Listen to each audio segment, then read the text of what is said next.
This don't fit on me.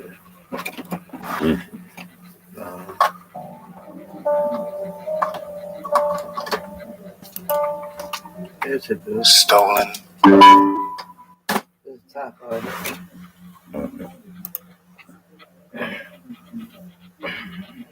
Identity.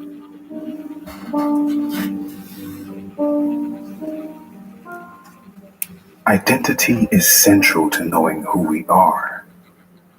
But once it is stolen, who we are remains a mystery, a lock with no key. And our past, which determines who we will be, is anyone's guess. Our struggle for basic human rights has raged for some time now. And in this great contest, we have been ridiculed, mocked, and laughed at like some comic farce that stumbles its way across the world stage, the brunt of the worst joke in all of human history. With a sliver of hope, we look to men who rose within our pathetic ranks, men who, for a time at least, seemed anointed and equal to the task before them. One by one they emerged, each aspiring to be a modern-day Moses, backed by the Almighty, the great deliverer of a broken people. And try as they might, each one of them failed to free us from the grip of the American pharaohs and their Egyptian-minded denizens who sought our destruction.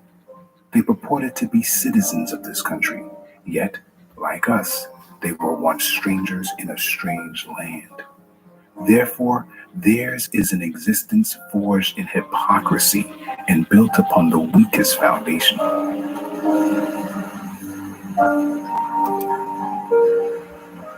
The storms of opposition are stirring, and that foundation will soon crumble, toppling the once great behemoth of society, the Eurocentric, bigoted, and white supremacist giant of yore. We were brought here on ships by these enemies, against our will, if the chains and yokes were any indication.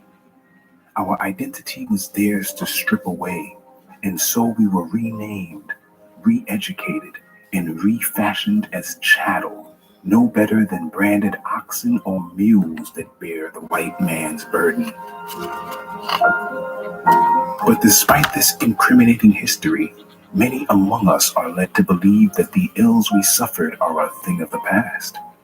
After all, there are billionaires who bear our skin color, a U.S. president who represents the highest level of achievement among so-called blacks, and we even have a month dedicated to our history.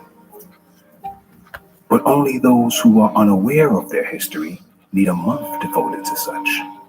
Alas, the tide is turning, because Yah is even now returning to us the cherished identity that was stolen during the nasty business of enslavement. We are finally realizing who we are and to whom we belong, because Yah, who has heard our cry, is reclaiming his people, true Israel, as he promised in passages such as Zechariah 10 and 6. I will strengthen the house of Judah, and I will save the house of Joseph. I will bring them back because I have compassion on them, and they shall be as though I had not rejected them. For I am Yah, their Elohim, and I will answer them.